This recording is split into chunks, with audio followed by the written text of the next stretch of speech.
오늘 우리에게 주시는 하나님 말씀은 시편 45편 1절에서 17절 말씀입니다. 내 마음이 좋은 말로 왕을 위하여 지은 것을 말하리니 내 혀는 글솜씨가 뛰어난 서기관의 붓끝과 같도다.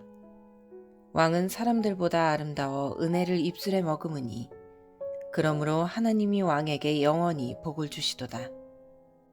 용사여 칼을 허리에 차고 왕의 영화와 위엄을 입으소서. 왕은 진리와 온유와 공의를 위하여 왕의 위엄을 세우시고 병거에 오르소서. 왕의 오른손이 왕에게 놀라운 일을 가르치리이다. 왕의 화살은 날카로워 왕의 원수의 염통을 뚫으니 만민이 왕의 앞에 엎드러지는도다. 하나님이여, 주의 보좌는 영원하며 주의 나라의 규는 공평한 규이니이다. 왕은 정의를 사랑하고 악을 미워하시니 그러므로 하나님 곧 왕의 하나님이 즐거움의 기름을 왕에게 부어 왕의 동료보다 뛰어나게 하셨나이다. 왕의 모든 옷은 모략과 침향과 육개의 향기가 있으며 상하궁에서 나오는 현악은 왕을 즐겁게 하도다. 왕이 가까이 하는 여인들 중에는 왕들의 딸이 있으며 왕후는 오빌의 금으로 꾸미고 왕의 오른쪽에 서도다. 딸이여, 듣고 보고 귀를 기울일지어다. 내 백성과 내 아버지의 집을 잊어버릴지어다. 그리하면 왕이 내 아름다움을 사모하실지라. 그는 내 주인이시니 너는 그를 경배할지어다. 두로의 딸은 예물을 드리고 백성 중 부한 자도 내 얼굴 보기를 원하리로다. 왕의 딸은 궁중에서 모든 영화를 누리니 그의 옷은 금으로 수놓았도다. 수놓은 옷을 입은 그는 왕께로 인도함을 받으며 시종하는 친구 처녀들도 왕께로 이끌려 갈 것이라. 그들은 기쁨과 즐거움으로 인도함을 받고 왕궁에 들어가리로다. 왕의 아들들은 왕의 조상들을 계승할 것이라. 왕이 그들로 온 세계의 군왕을 삼으리로다. 내가 왕의 이름을 만세에 기억하게 하리니 그러므로 만민이 왕을 영원히 찬송하리로다.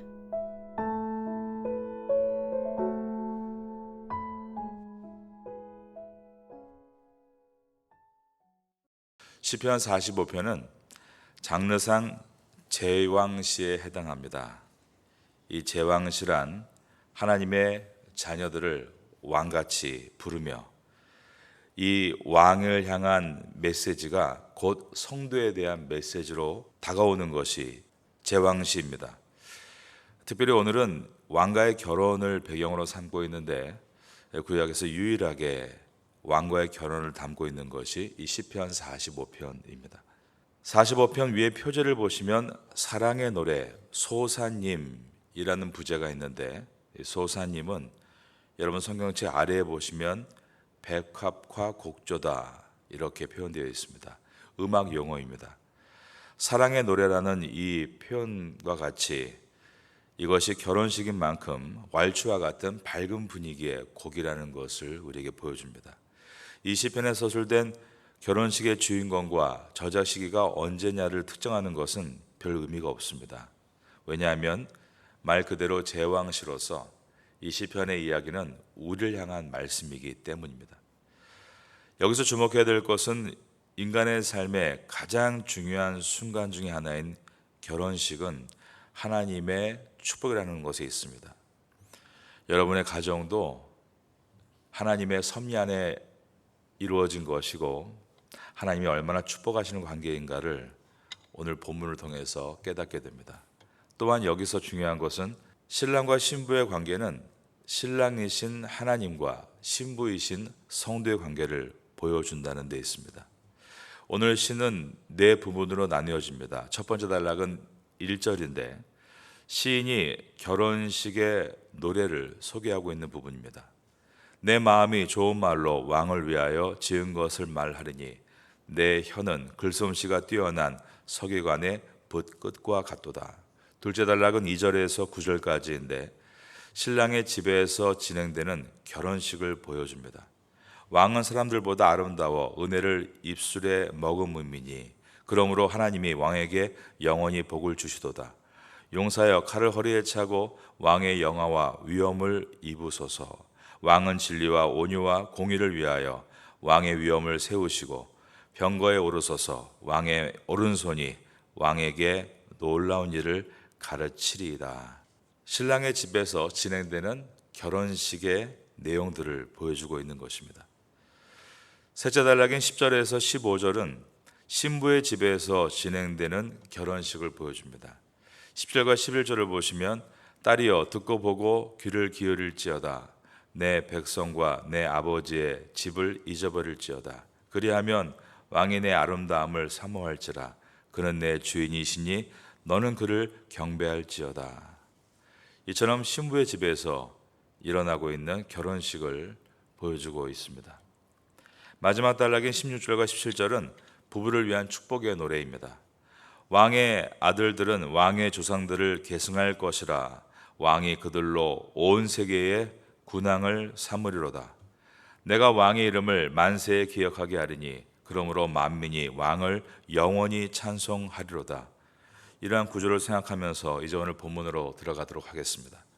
1절은 시인의 결혼식의 노래를 소개하고 있는 부분입니다. 자, 1절 말씀 한 번 더 다시 읽어볼까요? 내 마음이 좋은 말로 왕을 위하여 지은 것을 말하리니 내 혀는 글솜씨가 뛰어난 서기관의 붓끝과 같도다. 여는 말과 함께 결혼식을 시작하는 이 관습은 고대 이스라엘에서 흔히 볼 수 있었던 모습입니다. 시인이 좋은 말로 위로한다는 것은 결혼을 앞둔 왕과 왕비를 축복하는 말입니다. 시인은 자신의 여를 서기관의 붓과 비유함으로써 굉장히 축가에 대한 자부심을 표현하고 있는데, 이 결혼을 아주 기뻐한다는 표현으로서 신랑과 신부 그리고 하객들에게 기쁨을 주고 싶어서 지금 분위기를 띄우는 모습입니다. 2절에서 9절까지가 신랑의 집에서 진행되는 결혼식을 보여줍니다. 2절에서 왕은 사람들보다 아름답다라는 표현은 왕의 인품이 그 누구보다 뛰어나다는 뜻이고, 은혜를 입술에 머금으니라는 말은 백성에게 은혜를 베푸는 왕의 자비와 자상함을 표현합니다. 2절입니다. 왕은 사람들보다 아름다워 은혜를 입술에 머금으니 그러므로 하나님이 왕에게 영원히 복을 주시도다. 이 2절은 전인적으로 하나님을 닮아야 하는 왕의 이상적인 모습을 서술하고 있고, 이것은 또한 성도가 하나님을 닮아가야 하는 의무를 또 보여주고 있습니다. 시인은 이런 왕에게 하나님께서 영원히 복을 주신다 예언적인 선포를 하고 있습니다. 우리도 예수 그리스도를 믿고 나서 왕같은 제사장으로 이 땅에 살면서 우리의 결국은 하나님께 축복을 받는 것이다, 이러한 은혜의 메시지를 오늘 본문에서 발견할 수 있게 됩니다. 베드로전서 2장 9절에는 우리를 향해서 너희는 택한 족속이요 왕같은 제사장이다 말씀하고 있기 때문입니다. 3절은 왕을 전쟁에 능한 용사라고 묘사합니다. 3절 다 같이 읽습니다. 시작. 용사여 칼을 허리에 차고 왕의 영화와 위엄을 입으소서. 여기서 영화라는 단어와 위엄이라는 단어는 하나님의 속성을 나타내는 단어입니다. 이 단어를 왕에게 사용함으로써 그가 하나님께 영화와 위엄을 받았으며 동시에 하나님을 닮았다라는 것을 표현하고 있습니다. 성도도 마찬가지입니다. 초대교회 성도들이 예수님의 십자가를 붙들고 간절히 기도할 때 성령의 충만함을 받았습니다. 그러자 그들 안에 예수님과 같이 하나님의 영화와 위엄이 나타나기를 시작했습니다. 그래서 그들이 가는 곳마다 그 도시가 변하는 엄청난 영향력이 일어나게 됐는데, 그때 사람들은 그들을 그리스도인들이다 라고 불렀습니다. 이 뜻은 예수를 닮은 사람들, 즉 예수의 영화와 위엄이 나타나는 사람들이다 라는 뜻이었습니다. 왕은 하나님의 영화와 위엄을 닮은 용사와 같은 사람인데, 그가 용사로서 싸우고 지켜나가야 되는 것이 무엇인가? 4절을 봅니다. 왕은 진리와 온유와 공의를 위하여 왕의 위엄을 세우시고 병거에 오르소서. 왕의 오른손이 왕에게 놀라운 일을 가르치리이다. 왕이 용사로서 싸우고 지켜야 되는 것이 여기에 보니까 세 가지입니다. 진리와 온유와 공의라고 했습니다. 이 세 가지는 지도자가 가져야 될 중요한 덕목이기도 합니다. 지도자는 무엇보다 진리를 파수할 수 있어야 합니다. 우리가 앞에서 이끄는 사람으로서 진리에 서지 않는다면 그것만큼 공동체를 위험에 빠뜨리는 것은 없는 것입니다. 몇 개월 전에 남미 아르헨티나에서 자유전진당의 하비에르 밀레이가 새로운 대통령으로 선출이 됐습니다.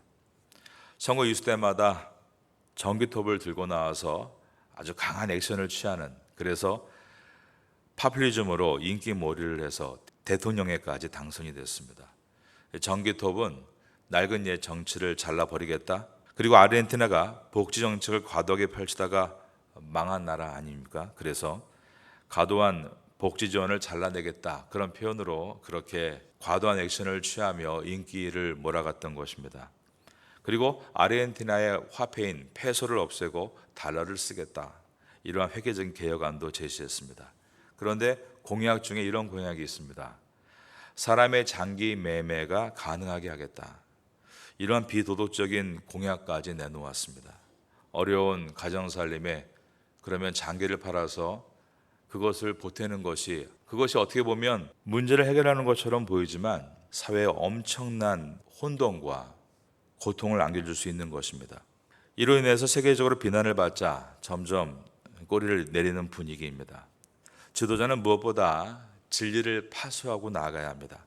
인기가 없어도, 표를 덜 받아도, 비도덕적이지 않는 도덕적이고 바른 하나님의 통치를 붙들고 있는 사람이 지도자가 되어야 하는 것입니다. 첫째가 진리이고, 그리고 두 번째가 온유와 세 번째가 공의라고 했습니다. 지도자가 만약에 온유가 없고 너무 경직되어 있으면 따르는 사람들이 평안하지 못합니다. 그런데 온유하긴 한데 공의가 없으면 질서가 깨지고 오히려 결국은 억울한 사람이 더 많이 생기는 것입니다. 그래서 지도자는 진리와 온유와 그리고 공의가 함께 있어야 합니다. 우리 성도의 생활이 이루어야 한다는 것입니다. 내가 진리를 지키는 일에는 강철 같아야 됩니다. 그러한 부단한 노력이 있을 때 사람들에게 인기 있는 지도자가 되지는 못해도 사람들에게 적어도 저분이 결정하는 것은 조금 지루해도 반드시 맞는 길이다라는 평가를 듣게 될 것입니다. 그리고 타인이 진리를 지키는 일에 대해서는 조금 기다려줄 수 있는 온유함도 필요합니다. 그러나 진리에 서 있지 않은 사람을 내무부 장관에 앉히거나 외무부 장관에 앉힘으로 무질서가 일어나도록 공의를 세우지 못하는 그러한 일이 없어야 합니다. 우리가 사람을 외무부 장관이나 내무부 장관에 앉힐 자격도 없고 그런 기회도 없지만 우리가 왕 같은 제사장으로 삶의 영역을 맡아 일을 처리할 때, 그것이 크건 작건 간에 사람을 대할 때 온유함만 있고 공의가 없거나 공의만 있고 온유함이, 즉 너그람이 없는 그러한 모습이 있지 않도록 우리가 하나님 앞에서 이 제왕시인 시편을 묵상하며 왕 같은 제사장으로 우리의 삶을 다시 한번 돌아보아야 하는 것입니다. 여러분에게 항상 하나님의 진리와 온유와 공의가 있게 되기를 예수님의 이름으로 축원합니다. 10절에서 15절까지는 신부의 집에서 진행되는 결혼식을 보여줍니다. 10절에서 시인은 결혼식을 앞둔 왕비에게 듣고 보고 귀를 기울일지어다 라는 말로 권면을 시작합니다. 딸이여 듣고 보고 귀를 기울일지어다. 내 백성과 내 아버지의 집을 잊어버릴지어다. 여기서 듣는 행위는 이해 과정까지 포함합니다. 시인은 옛삶의 자리는 다 있고 새롭게 시작할 자리를 바라보라라고 권면하고 있습니다. 신랑에게서 얻게 될 새로운 사랑을 바라보고 그것을 기대하고 나아가라라는 가르침입니다. 시인이 왕비에게 강하게 이렇게 말하고 있는 이유는 이 권면을 받아들였을 때 왕비가 왕의 사랑을 차지할 것임을 확신하기 때문입니다. 시인은 그는 내 주인이시니 11절에서 말하면서 자기의 권면이 합당하다는 것을 한 번 더 상기시킵니다. 그리하면 왕이 내 아름다움을 사모할지라. 그리고 시인은 왕비에게 남편을 경배하라라고 권면합니다. 11절 하반절에 그는 내 주인이니 너는 그를 경배할지니라. 이 내용은 신랑 되신 예수님을 신부 되신 성도들이 어떻게 맞이하고 섬겨야 되는가를 가르치고 있습니다. 10절에서 딸이여 듣고 보고 귀를 기울일지어다 내 백성과 내 아버지의 집을 잊어버릴지어다는 것은 옛적의 사고방식을 내려놓고 새 계명이 되시는 예수 그리스도의 가르치시는 사고방식을 따라 살아가야 한다는 것을 말하고 있는 것입니다. 12절에서 14절은 왕비가 왕을 진심을 다해 섬겼을 때 누리는 영광에 대해서 서술합니다. 두로 같이 부유한 나라들도 그 앞에 서서 왕비의 은혜를 구하게 될 것이다. 12절입니다. 두로에 따른 예물을 드리고 백성 중 부한 자도 내 얼굴 보기를 원하노라. 15절은 왕비가 궁으로 들어가는 장면을 통해 결혼식이 마무리됨을 보여줍니다. 그들은 기쁨과 즐거움으로 인도함을 받고 왕궁에 들어가리로다. 여기에서 기쁨이 성경 원어로 복수로 되어 있습니다. 기쁨들. 이것은 그 결혼식이 아주 큰 기쁨 가운데 맞춰지고 있다는 것을 보여주고 있습니다. 성도는 예수 그리스도의 신부입니다. 그런데 우리가 그 엄청난 기쁨에 우리가 만족하며 그 기쁨을 충만하게 누리고 살고 있는가? 정말 옛적의 습관과 사고에서 벗어나서 완전히 새로운 삶에서 새로운 방식에서 누리고 살고 있는가? 19세기에 미국에 있는 어느 성도의 이야기입니다. 친구가 찾아와서 이렇게 말을 걸었습니다. 자네 세례를 받았다고 들었네. 축하하네. 자네는 이제 성도가 되었군. 그러면 자네는 예수님에 대해서 이제 많이 알게 되었는가? 내가 몇 가지 질문을 던져보겠네. 예수님은 어디에서 태어났는가? 글쎄 잘 모르겠는데. 그러면 예수님께서 죽을 때 나이가 몇 세셨는가? 글쎄 그것도 잘 모르겠는데. 세례받은 친구가 대답을 잘 못하자 그가 이렇게 말을 합니다. 자네는 세례를 받았다고 성도가 되었다고 하면서 어떻게 그런 것도 모를 수 있는가? 그때 이 세례받은 성도가 이런 말을 했습니다. 자네 말이 맞네. 나는 정말 아는 것이 아무것도 없군. 참 부끄럽네. 하지만 내가 아는 것이 하나 있다네. 나는 3년 전에 술 주전뱅이였고 빚도 많이 졌다네. 가정은 그야말로 산산조각나기 일보 직전이었지. 그때 처자와 자식들은 내가 저녁 때마다 집에 돌아가는 것을 무서워했다네. 그렇지만 나는 이제 술도 끊고 빚도 다 갚았다네. 우리 집은 다시 험악해졌다네. 저녁마다 아내와 아이들이 나를 그토록 기다린다네. 이 모든 것이 예수님 때문에 내 삶에 일어난 새로운 변화이라네. 이것만은 내가 알고 있다네 라고 대답을 한 것입니다. 예수님께서 어디에서 태어나셨는지, 예수께서 몇 살 때 십자가에 달려 돌아가셨는지는 모른다 할지라도 예수님 때문에 새로운 삶의 방식이 내 안에 들어왔고 과거의 것을 다 청산했고 은혜의 기쁨을 누리고 있다면 그것이 바로 예수 그리스도의 신부요 성도인 것입니다. 여러분은 예수 그리스도의 거룩한 신부, 즉 온전한 성도인 것을 기억하시면 좋겠습니다. 그리고 이것을 누릴 수 있는 여러분이 되시면 좋겠습니다. 오늘의 제왕시가 남의 이야기가 아니라 우리의 삶의 은혜로 남게 되기를 예수님의 이름으로 축원합니다.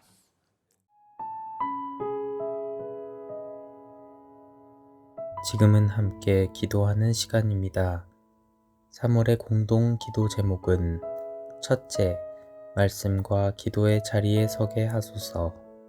둘째, 사랑과 섬김의 자리에 서게 하소서. 셋째, 고난주간 말씀 사경회를 잘 준비하게 하소서. 넷째, 부활주일 세례 예식을 잘 준비하게 하소서. 말씀을 붙잡고 기도하는 귀한 시간 되시기를 소망합니다.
주세요.